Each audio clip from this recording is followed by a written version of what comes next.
ఇది ఒక రాగి వస్తువు. దీనిని బంగారు వస్తువుగా మార్చాలంటే ఒక ఫార్ములా ఉంది, కానీ అది మనకు అర్థం కాని సంస్కృతంలో ఉంటుంది. శుద్ధం గంధకం లిమేన భావయేత్ ఏకోన వింశతి అండం కుక్కుటజం చతుర్వారం భస్మీకృత్య తత పునః తామ్రపత్రం సంప్లేప్య పుటపాకం సప్తతి కృతం త్రిభాగం రాజతం భాగం తామ్రం యోజయచ యావత్ తామ్రం విలీనం తత్ స్వర్ణ ద్వాదశ భాగకం పూర్వం స్వర్ణం చతుర్దశ భాగం మిళితం భవే.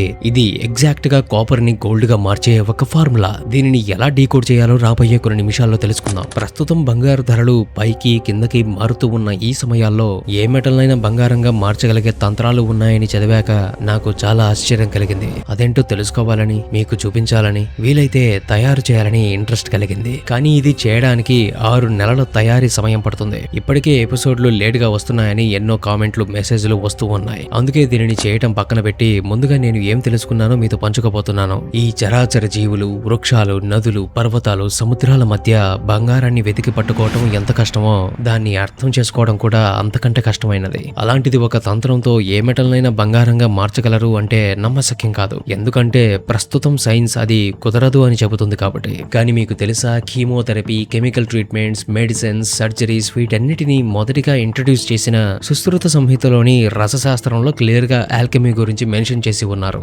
ఇటువంటి రహస్య విద్యలని డీకోడ్ చేసి మరింత ప్రాచుర్యం పొందిన వ్యక్తి మన తెలుగు నేల మీద కూడా జీవించాడు. లోహాలని బంగారంగా మార్చి ఎందరికో పంచిపెట్టాడు. రసవాదం అని చెప్పబడే ఈ ఫార్ములాల గురించి వెతికే ప్రయత్నంలో నాకు ఈ విశ్వం యొక్క లోతైన రహస్యాలు కనిపించాయి. నిజానికి నా ఈ జర్నీ ఇప్పటిది కాదు. ఇవన్నీ నేను ఎన్నో ఏళ్లుగా శోధిస్తూ ఉన్న విషయాలు. నేను కనుక్కున్న ఇంకొక విచిత్రం ఏంటంటే, భూమిలో దొరికే ఒక రాయిలాగా కనిపించే ఈ బంగారం కేవలం ఒక లోహం కాదు, అది మన భవిష్యత్తుని పసిగట్టే పసిడి. అదేంటి, ప్రాణం లేని ఒక రాయి మానవుడి భవిష్యత్తుని కనుక్కుంటుందా?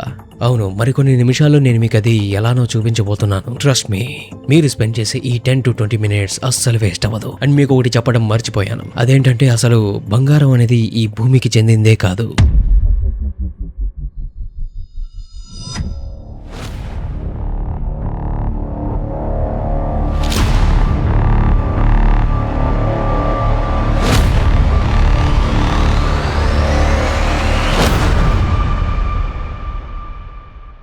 అది 1973 యోమ్ కిపుర్ యుద్ధం జరుగుతూ ఉంది. అరబ్ పెట్రోలియం ఎక్స్పోర్టింగ్ కంట్రీస్ అన్ని ఇజ్రాయెల్ కి సపోర్ట్ చేస్తూ ఉన్న కంట్రీస్ కి ఆయిల్ ని ఎక్స్పోర్ట్ చేయడాన్ని బ్యాన్ చేసింది. దానితో ప్రపంచం అంతా ఆయిల్ క్రైసిస్ వచ్చింది. ఆ టైంలో 278 రూపాయలు ఉన్న తులం బంగారం ఆ క్రైసిస్ తర్వాత 506 రూపాయలకి చేరింది. ఆల్మోస్ట్ డబల్ అయింది. ప్రతి ఒక్కరు చెప్పే ఒకే మాట, ఈ క్రైసిస్ వలన బంగారం ధర పెరిగింది అని. జనరల్ గా యుద్ధ సమయాల్లో బంగారం ధర పెరుగుతుంది. యుద్ధం వచ్చినప్పుడు ఆ దేశ ప్రజలు వేరే చోటకి తరలి వెళ్లాలని అనుకున్నప్పుడు వారి భూములని, ఇళ్లని, పశువులని, ఆస్తులని తీసుకుని వెళ్లలేరు. దానితో పాటు ఈ ఆస్తుల ధరలు ఒక్కో చోట ఒక్కోలా ఉంటాయి. వీటన్నిటిని వదిలి వెళ్లడం తప్ప వేరే ఏ మార్గమూ లేదు. కానీ బంగారం, దాని ధర పెరిగినా తగ్గినా ప్రపంచమంతా ఒకే రేటు ఉంటుంది. చీకటి సమయాలలో మనిషికి ఈ బంగారం ఒక రాయిలాగా కాదు, సూర్యుడిలా కనిపించింది. మన ఆస్తులని కేవలం ఒక తలపాగలో పెట్టుకుని వెళ్ళిపోవచ్చు. అందుకే యుద్ధ సమయాల్లో ప్రజలకి ఆస్తుల మీద, డబ్బు నోట్ల మీద నమ్మకం పోతుంది. అందరూ బంగారం వైపే చూస్తారు. కానీ బంగారం మనకి లిమిటెడ్ గా ఉంటుంది.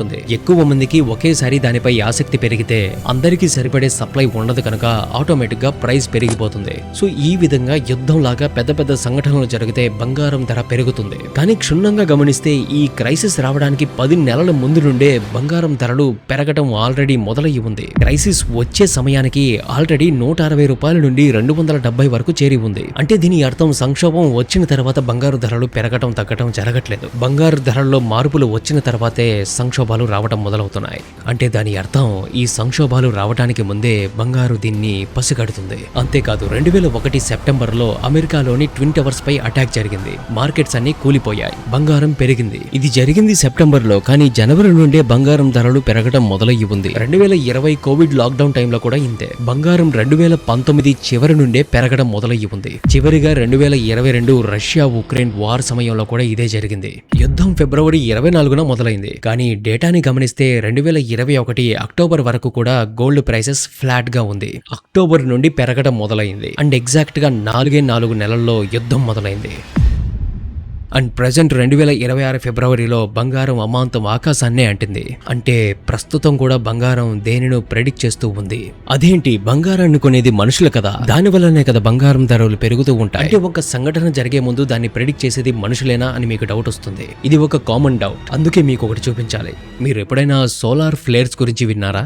మన సూర్యుడు ఇంటెన్స్ గా నిప్పులు కక్కడమే సోలార్ ఫ్లేర్స్. ఈ సోలార్ ఫ్లేర్స్ మన భూమి యొక్క మ్యాగ్నెటిక్ ఫీల్డ్ ని కబలిస్తుంది.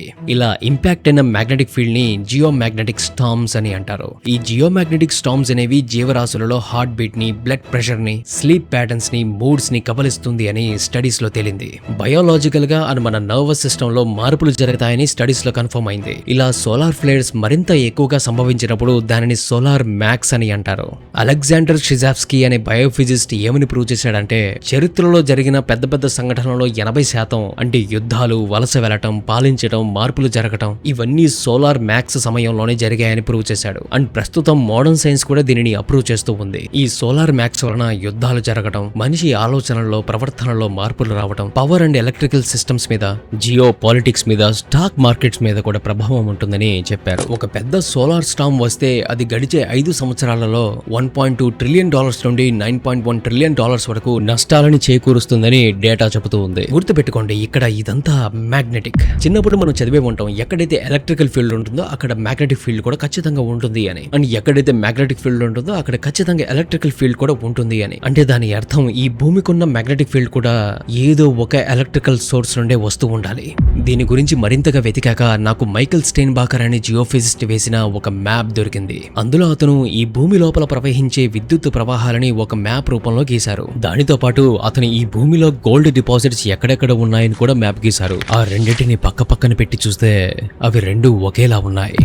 అంటే ఎక్కడి నుండి అయితే ఎర్త్ ఎలక్ట్రిసిటీ ఫ్లో అవుతూ ఉందో అక్కడ ప్రతి చోట బంగారం ఉంది అన్నమాట.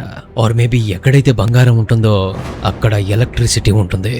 మీరు గమనించారా, కంప్యూటర్ కి ప్రాణమైన mother board, CPU, RAM, connector chips ప్రతి దానిలో బంగారాన్ని వాడి ఉంటారు. ఎందుకో తెలుసా? అక్కడ పవర్ స్టేబుల్ గా ఫ్లో అవడానికి, బ్యాలెన్స్ అవ్వడానికి. అండ్ అంతేకాదు, బంగారం ఎప్పటికీ తుప్పు పట్టదు. మీకు అర్థమవుతుందా? ఈ బంగారమే మన భూమి నుండి వచ్చే ఎలక్ట్రికల్ అండ్ మ్యాగ్నెటిక్ ఫీల్డ్స్ ని బ్యాలెన్స్ చేస్తూ ఉంది. ఈ సోలార్ ఫ్లేర్ ఎఫెక్ట్ వలన డైరెక్ట్ గా మనకు ఎఫెక్ట్ జరగదు. ఆ ఎఫెక్ట్ అనేది ఈ మ్యాగ్నెటిక్ ఫీల్డ్ గుండా వస్తుంది. అండ్ ఎగ్జాక్ట్ గా అదే ప్లేస్ లో ఈ బంగారం పాలన వహిస్తూ ఉంది. గమనించండి, ఈ సోలార్ ఫ్లేర్స్ వల్ల మనుషుల్లో బయోలాజికల్ గా, సైకలాజికల్ గా మార్పులు వస్తూ ఉన్నాయి. యుద్ధాలు, పెద్ద పెద్ద సంఘటనలు ఈ సమయంలోనే జరుగుతూ ఉన్నాయి. ఇదంతా మ్యాగ్నెటిక్ ఫీల్డ్ గుండా జరుగుతూ ఉంది. అండ్ ఈ మ్యాగ్నెటిక్ ఫీల్డ్ ని బ్యాలెన్స్ చేస్తూ ఉంది బంగారం.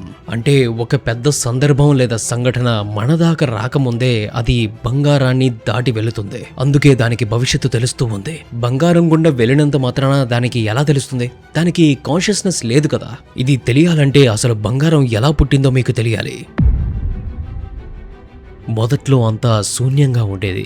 ఆ శూన్యం నుండి గాలి, గాలి నుండి అగ్ని, అగ్ని నుండి నీరు, నీటి నుండి భూమి పుట్టింది అని మనం చివరి ఎపిసోడ్స్ లో చెప్పుకొని ఉన్నాం. ఇక్కడ మీరు ఒకటి గమనించాలి, భూమి అంటే కేవలం ఎర్త్ అని అర్థం కాదు. భూమి అంటే మెటీరియల్ వరల్డ్. అలా శూన్యం అంటే సున్నా అని అనుకుందాం. దానికి ఒకటి తోడైంది. ఆ ఒకటి అంటే ఒక అణువులో ఉన్న న్యూక్లియస్ కి అంటుకుని ఉన్న ప్రోటాన్.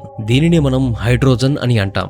మనందరికీ పీరియాడిక్ టేబుల్ బాగా తెలుసు. అందులో ఉన్న మొదటి ఎలిమెంటే హైడ్రోజన్. ఇలా ఈ విశ్వంలో ఏ ఆటమ్ లోని న్యూక్లియస్ కైనా ఒకే ప్రోటాన్ ఉంటే అది హైడ్రోజనే. హైడ్రోజన్ అంటే గ్యాస్, గాలి. చూడండి, శూన్యం నుండి మొదటిగా గాలి పుట్టింది అంటే అర్థం ఇదే. కొన్ని మిలియన్ల సంవత్సరాల ఉష్ణోగ్రత, ఒత్తిడి తర్వాత ఈ హైడ్రోజన్ న్యూక్లియస్ ఇంకొక హైడ్రోజన్ న్యూక్లియస్ తో కలిసినప్పుడు దాని నుండి ఎంతో శక్తి విడుదల జరిగింది. ఒకే ప్రోటాన్ ఉన్న హైడ్రోజన్ లోకి 2 ప్రోటాన్లు వచ్చాయి. దీనినే మనం హీలియం అని అంటాం. మీరు గమనించారా, ఈ హైడ్రోజన్ అండ్ హీలియం యొక్క న్యూక్లియర్ ఫ్యూజనే మన సూర్యునిలో జరుగుతూ ఉంటుంది.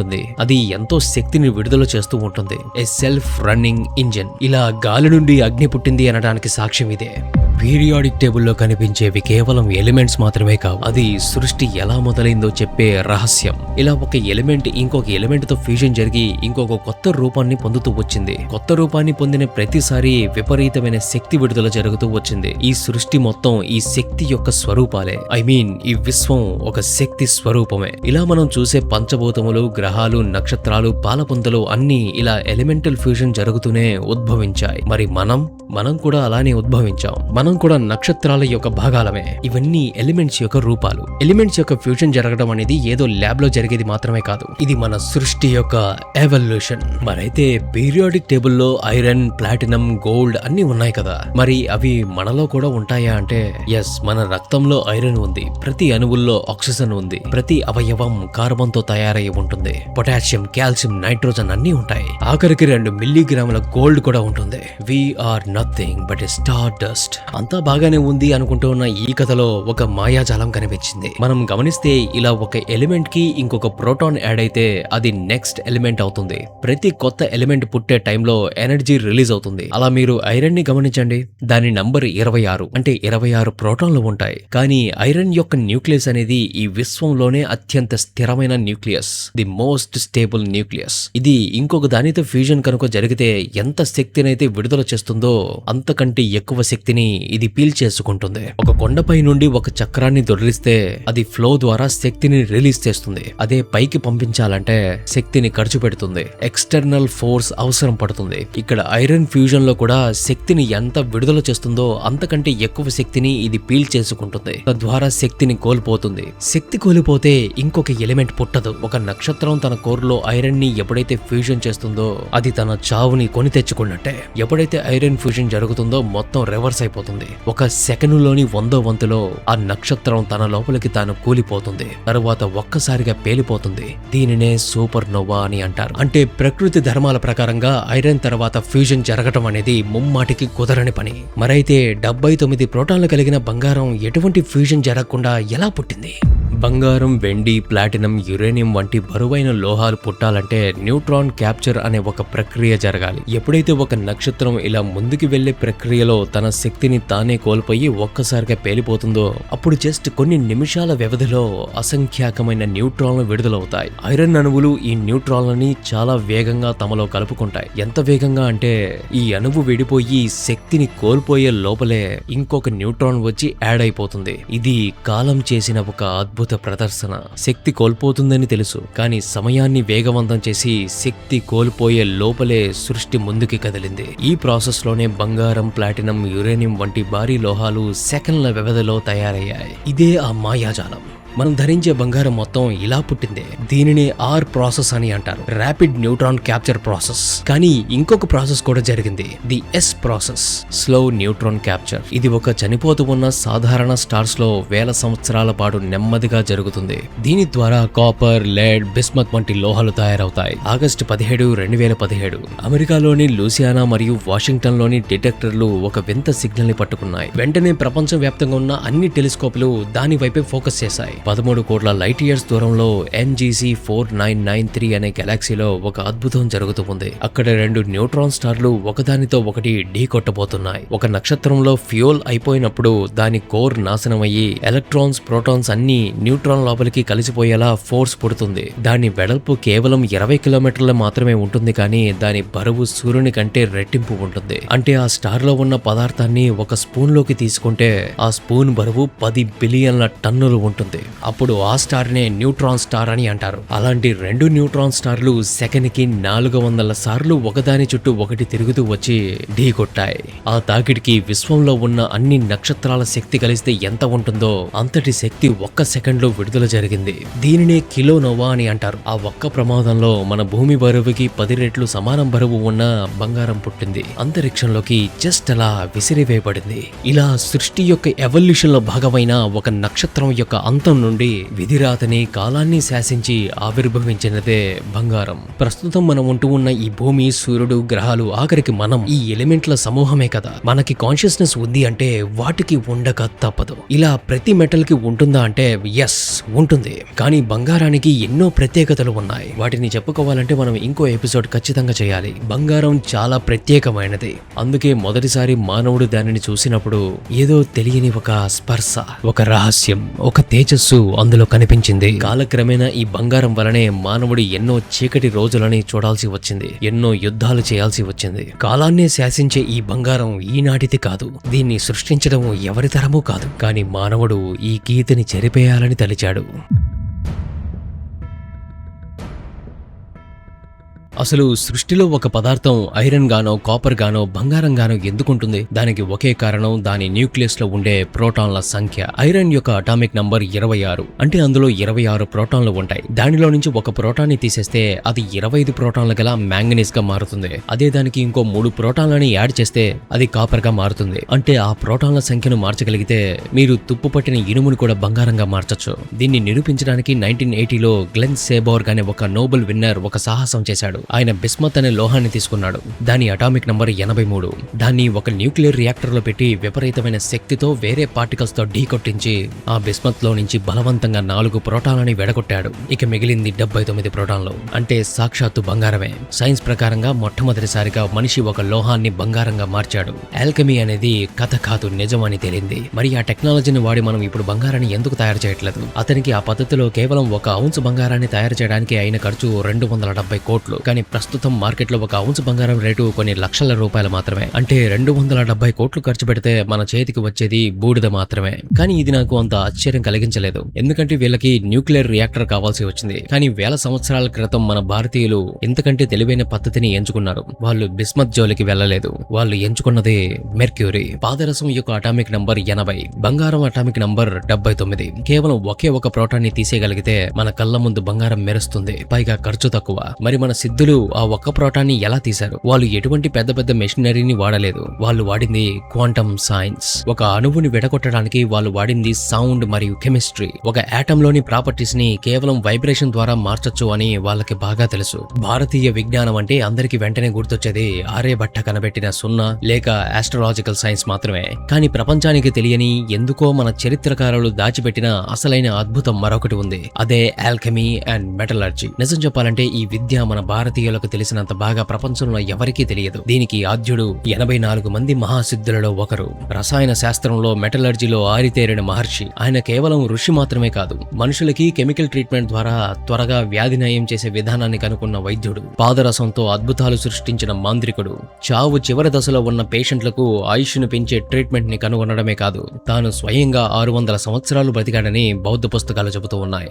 ఆయనే ఆచార్య నాగార్జునుడు. 2వ శతాబ్దంలోనే రసరత్న సముచ్చయం అనే గ్రంథంలో మ్యాటర్ యొక్క ప్రాపర్టీస్ ని ఎక్స్ప్లెయిన్ చేశాడు. ఆయనకు పాదరసం అంటే కేవలం ఒక లిక్విడ్ మెటల్ లా కనిపించలేదు. అది మెటల్స్ ని మార్చే ఒక పాసిబిలిటీ లాగా, మనిషి రోగాలను తగ్గించే సంజీవనిలా కనిపించింది. దీనికి సాక్ష్యం కావాలంటే ఢిల్లీలో ఉన్న ఐరన్ పిల్లర్ ని చూడండి. 4వ శతాబ్దం నుండి అంటే 1600 ఏళ్లుగా ఎండలో వానలో నిలబడే ఉంది. ఇప్పటి వరకు దానికి చిన్న తుప్పు కూడా పట్టలేదు. ఈ రోజుకి మోడర్న్ సైన్స్ కి కూడా సాధ్యం కాని రస్ట్ ప్రూఫ్ ఐరన్ టెక్నాలజీని క్రియేట్ చేసిన ఇంజనీర్లు, సైంటిస్టులు వాళ్ళు. వీళ్ళు చూడటానికి గడ్డాలు పెంచుకొని కాషాయ బట్టలతో కనిపిస్తున్నారు కదా అని తక్కువ అంచనా వేయకండి. ఒక ఋషి అయినంత మాత్రాన తాను కేవలం మంత్రాలు, పూజలు చేసేందుకే పుట్టాడు అని అనుకుంటే అది మన అజ్ఞానం. జింక్ మరియు కాపర్ ని కలిపి ఇత్తడి అనే ఒక కొత్త లోహాన్ని సృష్టించింది ఈ సూటు బూటు వేసుకున్న మోడర్న్ సైంటిస్టులు కాదు. ఎప్పుడో వేల ఏళ్ల క్రితం ఈ గడ్డ ఉన్న సిద్ధులే ఈ అల్లాయ్స్ ని క్రియేట్ చేశారు. కానీ అన్నిటికంటే ముఖ్యమైన విషయం ఒకటి ఉంది. భారతీయులకి సైన్స్ వేరు, స్పిరిచువాలిటీ వేరు కాదు. బేస్ మెటల్స్ ని బంగారంగా మార్చడం, అజ్ఞానంలో ఉన్న మనిషిని జ్ఞానోదయం వైపు నడిపించడం, వాళ్ళకి ఈ రెండు ఒకటేలా కనిపించాయి. ఒకటి మెటీరియల్స్ లో హైయెస్ట్ అచీవ్మెంట్ అయితే మరొకటి మానవ ధర్మాల్లో హైయెస్ట్ అచీవ్మెంట్. ఈ రోజు మనం వాడుతూ ఉన్న మోడర్న్ కెమిస్ట్రీకి, మెటీరియల్ సైన్స్ కి పునాది ఆనాడు మన ఋషులు వేసినదే. వాళ్ళు చెప్పిన మెథడ్స్ లో నుంచి తీసిన ఫార్ములాస్ లో కొన్ని మీకు ఇప్పుడు చెబుతాను. ఇది మొదటిగా మనం చెప్పుకున్న ఫార్ములా. మొదటిగా దీని అర్థం శుద్ధి చేసిన గంధకాన్ని అంటే ప్యూరిఫైడ్ సల్ఫర్ ని నిమ్మరసంతో 19 సార్లు నూరాలి.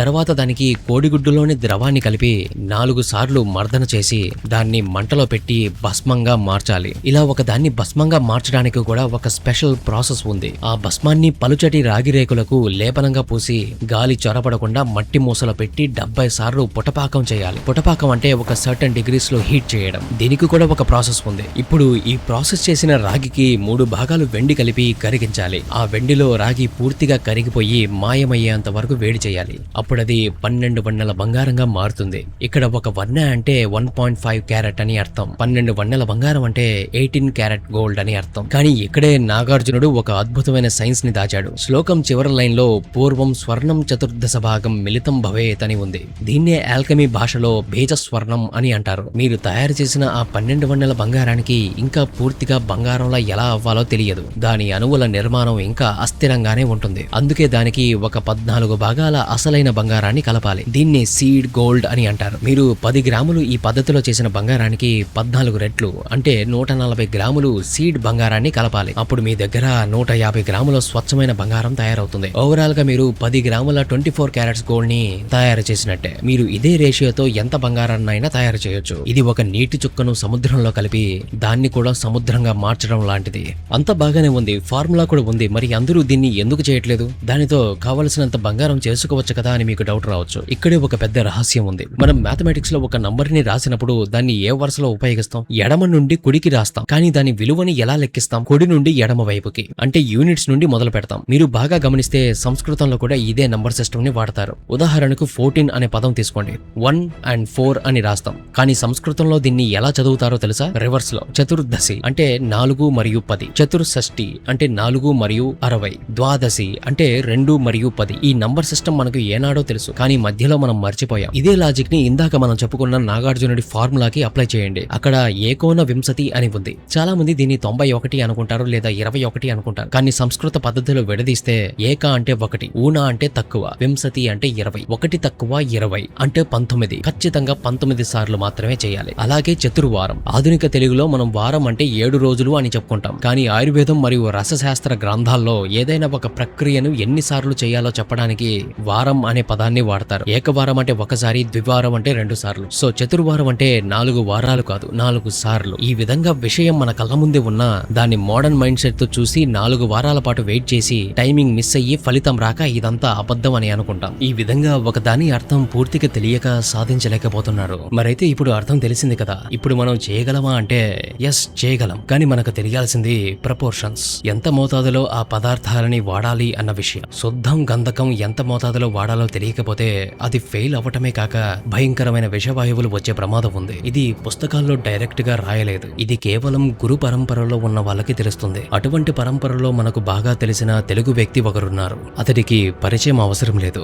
అతడే యోగి వేమన. వేమన కేవలం ఉప్పు కప్పు రంబు పద్యం రాసిన కవి కాదు. అతడు రసశాస్త్రంలో ఆరితేరిన ఒక గొప్ప వైద్యుడు. పాదరసాన్ని అమృతమయం చేసి ఎన్నో అద్భుతాలు చేసిన ఒక మహాజ్ఞాని. చూడటానికి పిచ్చివాడిలా వస్త్రాలు కూడా లేకుండా ఉంటాడు. కానీ అతడు అలా అవ్వడానికి కారణం బంగారమే. అతడు మెటల్స్ ని మెడిసిన్స్ గా మార్చేవాడు, కెమికల్ ట్రీట్మెంట్స్ చేసేవాడు. సో బేసికలీ ఒక ఎలిమెంట్ లోని ప్రాపర్టీస్ ని మార్చగలిగేవాడు. ఒక రసవాది ఎప్పుడైతే బేస్ మెటల్స్ ని అత్యంత విలువైన ప్రీమియం మెటల్ గా మార్చగలడో ఆ క్షణం అతడు హైయెస్ట్ పాయింట్ ని అచీవ్ చేసినట్టే. అందుకే వేమన దానికోసం ప్రయాణించాడు. ఒకసారి బంగారాన్ని సాధించిన తర్వాత అతడు ఇనుముని బంగారాన్ని వేరుగా చూడలేకపోయాడు. ప్రతి ఒక్క మెటల్ ఒకే సోర్స్ నుండి వస్తున్నాయని, మనుషులు ఈ జ్ఞానాన్ని అర్థం చేసుకోలేని వెర్రివాలు అని, ఈ మెటీరియల్ ప్రపంచంలో ఉన్నది ఇదేనా అని వైరాగ్యం పొందాడు. నిజానికి ఒకసారి ఆలోచించండి. ప్రతి ఒక్కరూ బంగారాన్ని తయారు చేయగలిగితే అప్పుడు బంగారానికి విలువ ఉండదు. అది ఇనుముతో సమానం అవుతుంది. అప్పుడు మనిషి వేరొక విలువ కోసం పరిగెడతాడు. అందుకే తాను ఆల్కెమీని వదిలేశాడు. కానీ వెళ్లే ముందు అతడు తన జ్ఞానాన్ని వేమన శతకాల పద్యాల్లో ఎన్కోడ్ చేసి వెళ్ళాడు. ఆ పద్యాలు చూడటానికి నీతి వాక్యాలుగా ఉంటాయి, కానీ చాలా పద్యాల్లో ఈ ఆల్కెమీ గురించే వివరించాడు. ఫర్ ఎగ్జాంపుల్, పండు పొట్టుతోడ పదిలంబుగా తెచ్చి నల్ల వెల్లమునను నయముగాను రసము గూర్చి వండ రంజిల్లు హేమంబు విశ్వదాభిరామ వెనురవేమ. ఇది ఒక ఆల్కెమీ.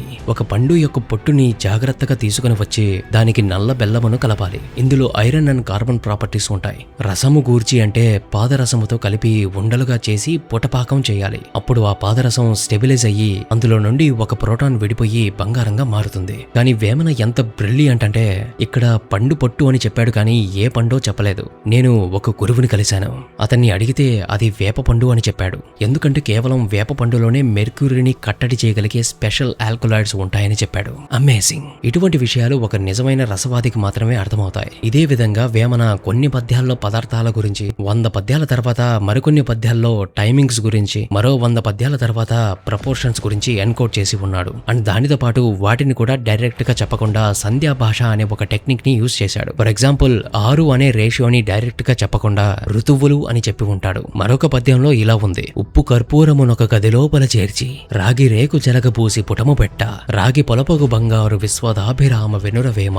ఇక్కడ ఉప్పు అంటే మన వంటల్లో వాడే సాల్ట్ అని అనుకుంటాం, కానీ రసవాద పరిభాషల్లో దీన్ని నవక్షారం అని అంటారు, అంటే అమ్మోనియం క్లోరైడ్. ఇలా తను సంధ్యా భాషని, పజిల్ సిస్టమ్స్ ని క్రియేట్ చేసి ఇది కేవలం అర్హత కలిగిన వాళ్ళకే పొందే విధంగా వదిలి వెళ్ళాడు. ఇలా రసశాస్త్రంలోనే కాకుండా రహస్యాలని అత్యంత తెలివిగా తన కవిత్వంలో బంధించడం అనేది ఒక మాస్టర్ మైండ్ అని చెప్పాలి. వేమన రాసిన పద్యాలు ఒక బ్రహ్మాండమైన క్రిప్టోగ్రాఫిక్ వాల్ట్ లా ఉంటాయి. వాటిని తెరవాలి అవ్వాలంటే వీటిపై పూర్తిగా అవగాహన ఉన్న గురువు ఖచ్చితంగా అవసరం. అప్పుడు ఇది ఖచ్చితంగా సాధ్యమవుతుంది. కానీ ఒక విషయం, ఆచార్య నాగార్జునుడు, యోగి వేమన వీళ్ళు తయారు చేసిన బంగారాన్ని ఎన్నడూ వాళ్ళ సొంత ప్రయోజనాలకి ముట్టుకోలేదు. మొత్తం నిస్వార్థంగా ప్రజల కోసమే వాడారు. మేబీ ఇటువంటి వాళ్ళకే ఈ విద్య లభిస్తుందేమో. మొదట్లో బంగారం మన భవిష్యత్తును చెబుతుంది అని చెప్పుకున్నాం, గుర్తుందా? అందులో ఇంకొక రహస్యం ఉంది. మన భూమిని అంతరిక్షం నుండి వచ్చే ఎన్నో ప్రమాదాల నుండి కాపాడుతూ ఉన్నది జూపిటర్. అండ్ ఈ జూపిటర్ ని బ్యాలెన్స్ చేస్తూ ఉన్నది సాటర్న్. ఈ గురువు మరియు శని, ఇవి రెండు మన భూమిని కొన్ని బిలియన్ల సంవత్సరాలుగా కాపాడుతూ